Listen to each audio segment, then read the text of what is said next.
परशुराम, जय भवानी जय परशुराम। हम अभी दिल्ली के दिल कनॉट पैलेस में बैठे हुए आप सबसे कहना चाहता हूँ, आवाज बहुत दूर तक जानी चाहिए, आवाज प्रधानमंत्री आवाज तक भी जानी चाहिए कि ऐसा कानून जो हमें बांटने की बात करता हो हमें नहीं चाहिए। जय भवानी, जय भवानी। ये सरकारों को समझना पड़ेगा कि समाज के बांटने का काम, सोनों के खिलाफ चल रहे ऐसे कानून, आप एक बात सोच करके देखिए कि अगर आज हम इस कानून के लिए, इन नियमों के लिए नहीं लड़े तो आने वाली पीढ़ियां जब हमसे पूछेगी कि जब ऐसे कानून आ रहे थे तो आप क्या कर रहे थे, तो क्या हमारे पास कोई जवाब होगा?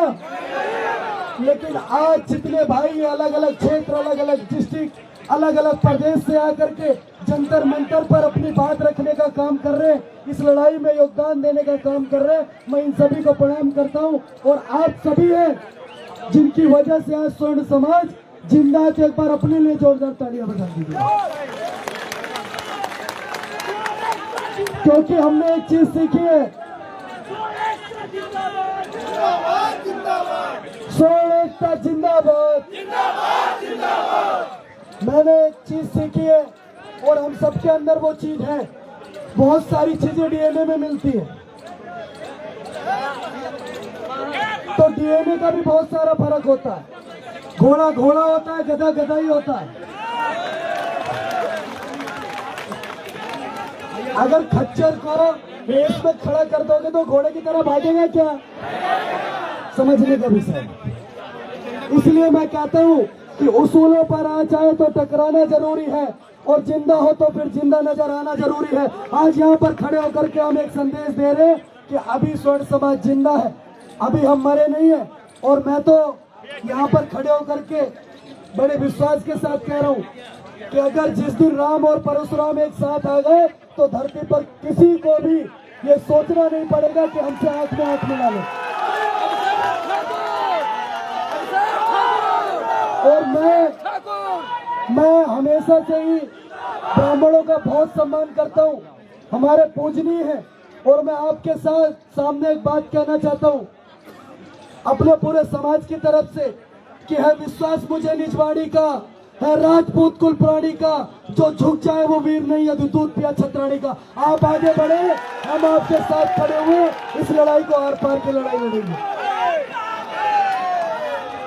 हम भी महाराणा प्रताप के वंशज हैं, छत्रपति शिवाजी महाराज के वंशज हैं। आपके सम्मान के लिए, अपने सम्मान और स्वाभिमान के लिए हमारे पुरखों ने घास की रोटी खाना पसंद करा, सर उतरवाना पसंद करा, लेकिन गुलामी स्वीकार नहीं पसंद करी। और आज अगर ये सरकारें हमें गुलाम बनाना चाहती है तो ईंट का जवाब पत्थर से लेने के लिए तैयार रहे। उत्तर प्रदेश से आते हैं, हम उत्तर प्रदेश से आते हैं और ज्यादा समय नहीं है अभी। अगर किसी के दिमाग में फुतूर हो कि हमारे बिना सारे काम सफल हो जाएंगे तो भाई साहब 13वीं में भी आपकी जरूरत पड़ेगी। आप इस बात को बुलाते, बड़ी बड़ी चीजें करते हैं, ब्राह्मण समाज को बुलाते, क्षत्रिय समाज और सारे समाजों को साथ लेने का काम करते।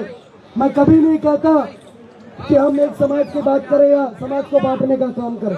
मैं हमेशा हिंदुत्व और सनातन की बात करता हूँ, सबको साथ ले चलने की बात करता हूँ, लेकिन इसका मतलब ये नहीं कि हमारे स्वर्ण समाज को आप बांटने का काम करोगे। अगर बांटोगे तो ईंट सीट बजा देंगे, इस बात को ध्यान रखना। हम किसी